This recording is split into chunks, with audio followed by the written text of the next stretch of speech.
So I hope that ప్రేక్షకులు చూస్తూ చూస్తూ ఇప్పుడు పిల్లలు జాంబీలుగా తయారవుతున్న వాళ్ళకి ఏదో ఒక విధమైన మనకు అవి ఉంటాయి కదండి కుమాను మ్యాథ్ పిల్లలకి కొంచెం ఎక్కువ ఫాస్ట్ మ్యాథ్ చేయడం ఫాస్ట్గా బ్రెయిన్ ప్రాసెస్ చేసేలాంటి పజిల్స్ ఇవ్వడం ఇవన్నీ చేస్తే ఎంత బాగుంటుంది అనిపిస్తుంది.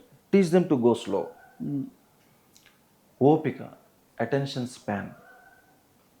ఒక మ్యాథ్స్ లెక్క ప్రాబ్లమ్ సాల్వ్ చేయాలంటే లాజిక్ అప్లై చేయాలి. You have to solve it.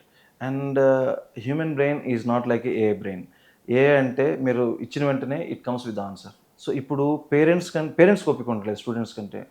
ఒక రెండు నిమిషాల్లో వాడు ఆన్సర్ చెప్పకపోతే కొట్టడమని, ఎందుకు ఆన్సర్ చెప్పట్లేదు, నువ్వు కాన్సన్ట్రేట్ చేయట్లేదని. సో లెర్నింగ్ స్టేజ్లో పేషెన్స్ కావాలి.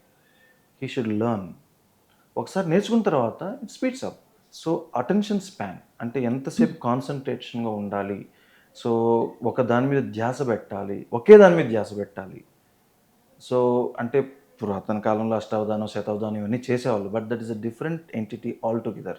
They were able to concentrate on 1000 things. It's not like ఇప్పుడు రీల్స్లో మనం ఒకదాని మీద కాన్సన్ట్రేషన్ పెట్టలేదు, అట్లా రీల్స్ చేసుకుంటూ పోతూ ఉంటారు. అటెన్షన్ స్పానే ఉండదు. 3 seconds అట ఇప్పుడు. వాడు ఏం చెప్పాడో నెక్స్ట్ రీల్ చూసినప్పుడు మర్చిపోతాం.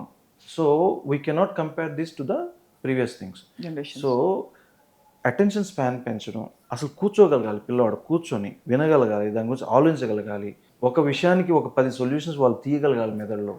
సో వీటన్నిటికి టైం పడుతుంది. We have to understand kids. బాగా అట్లా నిదానంగా ఉండేవాడిని వీటి ముద్దోడు అంటారు, ఫాస్ట్గా ఉండేవాడినేమో అసలు వీడు కూర్చోడు తిరుగుతూనే ఉంటాడు అంటారు. సో మనకి మన స్పెక్ట్రమ్ మారిపోయిందండి ఇప్పుడు. Normalcy spectrum has change. Definitely we have very different challenges now ఈ జనరేషన్లో అనిపిస్తుంది. పిల్లల్ని చూస్తే అప్పుడప్పుడు జాలి కూడా అనిపిస్తుంది పాపం. They are having to go through so many things.